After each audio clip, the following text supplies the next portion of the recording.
তো ফাইনালি হাঁটতে হাঁটতে আমরা গঙ্গার পাড়ে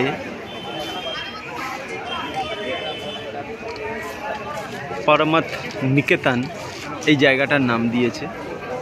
আর এইখানে যে গেটটা আছে সামনেই গঙ্গা এবং দেবাদিদেব মহাদেব স্বয়ং ওনার যে মূর্তি তা ওখানে রাখা আছে।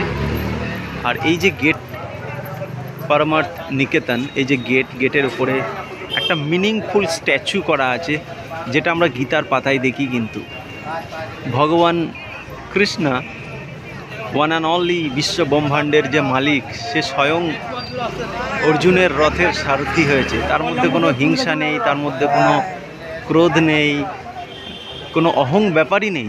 যে কিনা বিশ্ব ব্রহ্মাণ্ডের মালিক, সে কিনা অর্জুনের রথ চালাচ্ছে। তার তো কোথায় থাকা দরকার ছিল? তাই যুগে যুগে ভগবান আমাদের কিন্তু শিক্ষা দিয়ে গেছে যে ওরে কলির জীব, তোদের মধ্যে এত কেন?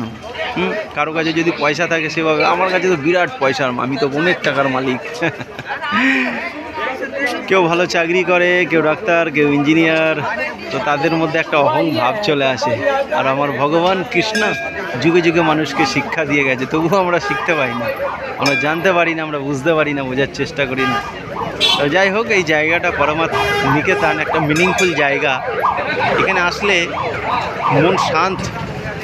মানে কেন ঋষিকেশ, কেন হরিদ্বার লোকে আসে, কেন, এর কারণ খুঁজতে গেলে এখানে আসতে হবে। দারুণ একটা জায়গা। এখানে আমাদের যে বীর হনুমান বলি আমরা বাংলাতে, দেখো সেই বীর হনুমানের বুক চিরে স্বয়ং রাম আর লক্ষ্মণজি আছে।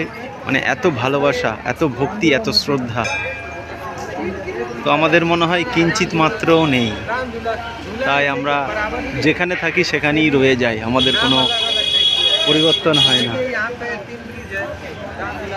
যাই হোক, অনেক কিছু বলে দিলাম, কিছু মনে করো না। এটা আমি নিজের জন্যই বলেছি, কাউকে উদ্দেশ্য করে বলছি না। আমি নিজেই এরকম, তো আমি কাকে কি বলবো। এরপরে আমরা এই ভেতরের দিকে যাব, গিয়ে ভেতরটাকে দেখব।